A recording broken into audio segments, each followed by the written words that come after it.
안녕하십니까. 맨눈으로 세상 이름 읽어드리는 와이타임 정세 분석의 주복일입니다. 대한민국 경제를 지탱하는 수출이 6개월 연속 마이너스를 기록했지요. 이 수출보다 수입이 많은 무역 적자 행진은 13개월째 이어졌습니다. 산업통상자원부가 지난 1일 발표한 3월 수출입 동향 결과가 그렇습니다. 이 수출 감소는 글로벌 경기 둔화 흐름이 이어지는 가운데 우리나라 최대 주력 품목인 반도체 업황과 악화의 영향이 컸습니다. 3월 반도체 수출액은 86억 달러였는데 IT 제품 등 이 세트 수요 위축에다가 K반도체 주력인 메모리 제품 가격이 바닥을 치는 등 이런 영향 때문에 전년 동기 대비 34.5% 급감을 했습니다. 이 반도체 수출은 작년 8월부터 8개월 연속 내리막길을 걷고 있습니다. 자동차 수출이 급증한 중동과 미국 등 이런 지역의 수출은 증가세를 이어갔지만 반도체 수출 비중이 높은 중국과 아세안 등에서는 급감을 했던 겁니다. 특히 13일 관세청과 한국경영자총협회, 한국무역협회 등에 따르면 지난해 3대 에너지 그러니까 석탄, 석유, 가스의 수입 증가액은 785억 달러였는데 같은 해 무역 적자 477억 8천만 달러의 1.64배에 달하는 것으로 집계됐습니다. 연간 총 수입 증가액 1163억 달러의 67.5%에 이르는 규모입니다. 결국 이 원자재와 에너지 가격이 치솟으면서 수입 단가를 끌어올렸고 이는 최악의 무역 수지 적자라는 결과를 낳은 겁니다. 이 글로벌 에너지 패권 경쟁에서 절대적인 열세에 처해 있는 한국으로서는 구조적 무역 욕조를 극복하기 힘든 상황에서 수입 단가 상승 흐름에 쉽게 말하는 난제를 따는 겁니다. 자, 그런데요. 지난해 무역 적자국 1위는 사우디아라비아로 367억 8천만 달러 적자를 냈습니다.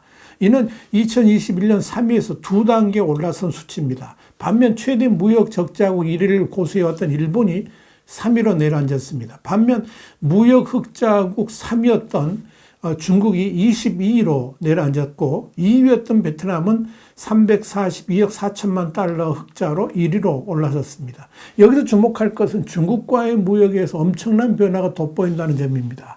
그동안 수출액 1위를 고수해왔던 대중국 수출이 30% 넘게 줄면서 2위로 내려간 대신에 미국이 1위 시장으로 올라섰습니다. 대중국 수출은 지난달까지 10개월 연속 줄었는데 4월에도 마이너스를 기록할 가능성이 커졌습니다. 반면에 대중국 수입액은 늘면서 이달 들어서 열흘간 중국에서만 11억 3천만 달러의 무역 적자를 냈습니다. 구체적으로 살펴보면 중국산 제품의 수입은 큰 변화가 없었지만 대중 수출이 1년 전 대비 30% 가까이 줄었습니다.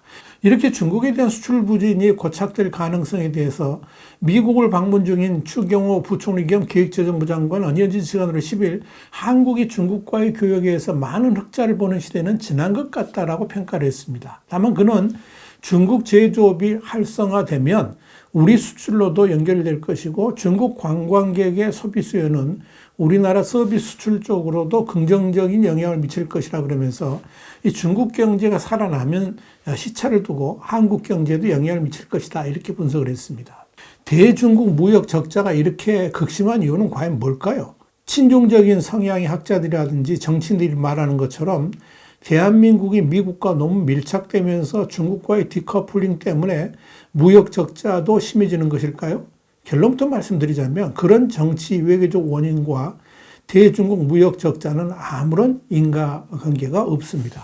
대중국 수출 부진은 이미 지난해부터 시작됐는데 가장 큰 요인은 중국 내 경제 성장이 너무나도 더디기 때문입니다.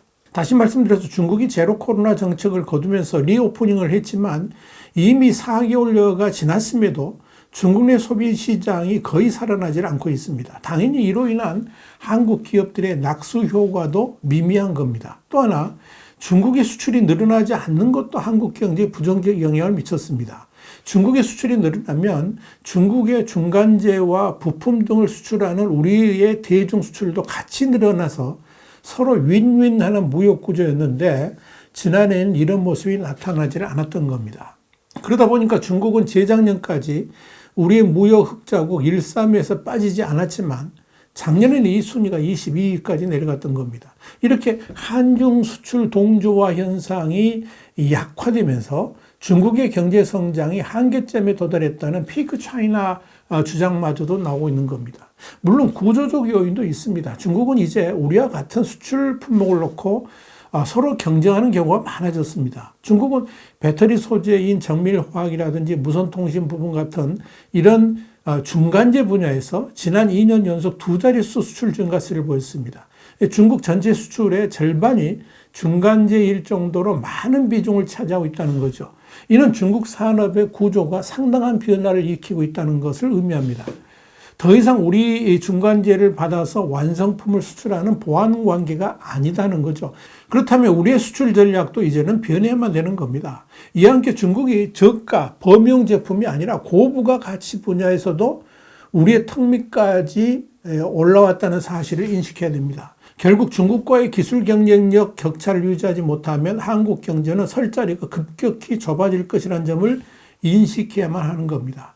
홍콩의 사우스차이나 모닝포스트, 그러니까 SCMP는 지난 3월 30일 한국의 대중무역 적자는 일시적인 현상이 아니라 한국 제품의 비교 우위가 사라지고 있는 구조적 문제라 그러면서 한국의 기술 비교 우위가 줄어들수록 중국과의 적자는 더 커질 것이다. 이렇게 지적해서 눈길을 끌었습니다. 1, 2월 합산 기준 대중국 무역 적자 규모가 가장 큰 한국산 제품은 화학원료, 배터리 및 축전지, 컴퓨터, 산업용 전기기기였다 그러면서 한중 무역의 적자 품목은 줄고 적자 품목은 늘어나고 있다는 것이 문제다라고 지적했습니다. SCMP는 더불어서 중국의 무역 구조가 자립 내수형으로 점차 바뀌고 있으며 특히 중간재와 소비재가 수출 증가를 주도했고 수출 구조도 점차 중간재 중심의 한국과 비슷해지고 있다고 분석했습니다. 이는 한국의 대중국 수출 전략이 바뀌어야 한다는 것을 의미합니다. 그런데 그동안 한국이 너무 안이하게 수출 정책을 펼쳐왔다는 거죠. 다시 말씀드려서 중국의 무역 구조가 자립 내수형으로 바뀌는 것은 당연한 정책일 겁니다. 중국의 최대 강점이었던 저임금 구조가 사라지면서 중국 역시 기술 집약적 산업으로의 재편을 서두르고 있기 때문에 그런 거죠. 그러다 보니까 어느샌가 한국의 수출 구조하고 유사하게 변해버린 겁니다. 그러니까 한국의 대중 수출에도 영향을 미칠 수밖에 없는 겁니다. 자, 이렇게 수출은 한계를 보이는 반면 우리 경제는 소재, 원료 등을 중국에 의존하고 있어서 중국산 수입을 줄이기는 쉽지가 않습니다. 2차 전지 배터리를 만드는 데 필요한 전구체, 또 수산화 리튬의 중국 수출 물량 가운데 50에서 76%가 한국으로 향합니다. 또한 반도체도 전체 수출의 40%가 중국으로 갑니다만은 중국으로부터 수입하는 저사양의 시스템 반도체 등의 물량도 전체 수입액의 30%가량이나 됩니다. 이러니까 대중국 무역 적자가 확대될 수밖에 없는 거죠. 경제의 탈중국화는 이미 시작되었습니다. 지난 20년간 누려왔던 중국을 통한 수출 호황의 시대는 이미 끝났다는 것이고요. 이에 대한 대비가 정부와 기업에 절대적으로 필요하다는 겁니다.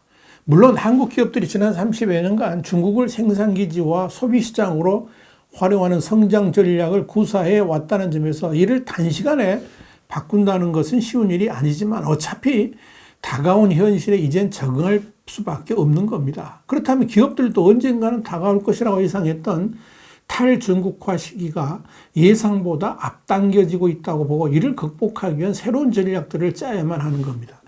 결국은 중국과의 차별화입니다. 기술 경쟁력만이 이 중국과의 경쟁에서 우월한 지위를 가질 수가 있는 겁니다. 자, 여러분, 한국의 무역 수지가 이렇게 악화된 상황에서 가장 먼저 고려해야 될 것은 반도체 산업을 위한 국가적 지원을 서둘러야 한다는 겁니다.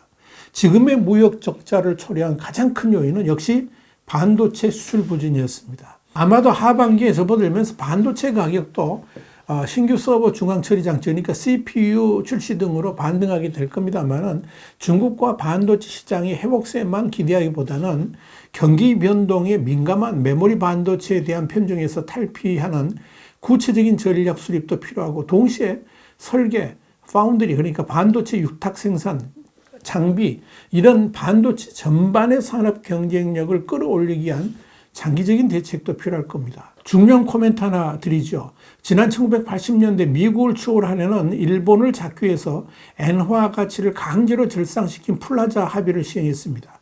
그런 국제정세는 한국에게 엄청난 반사이익을 가져다 주면서 대부흥을 이뤄냈습니다. 그런데 지금은 미국이 중국의 패권장 의지를 무너뜨리기 위해서 중국의 첨단 산업 고도화를 막으려고 합니다. 이런 미중 갈등은 미국 기업 없는 중국 시장과 중국 기업 없는 미국 시장이 펼쳐질 가능성을 키우고 있습니다. 이런 상황은 대한민국에게는 엄청난 기회입니다. 이 시기가 우리에게는 도약의 때가 될 수도 있다는 것을 잊지 말았으면 좋겠습니다. 와이타임 정세 분석이었습니다. 감사합니다.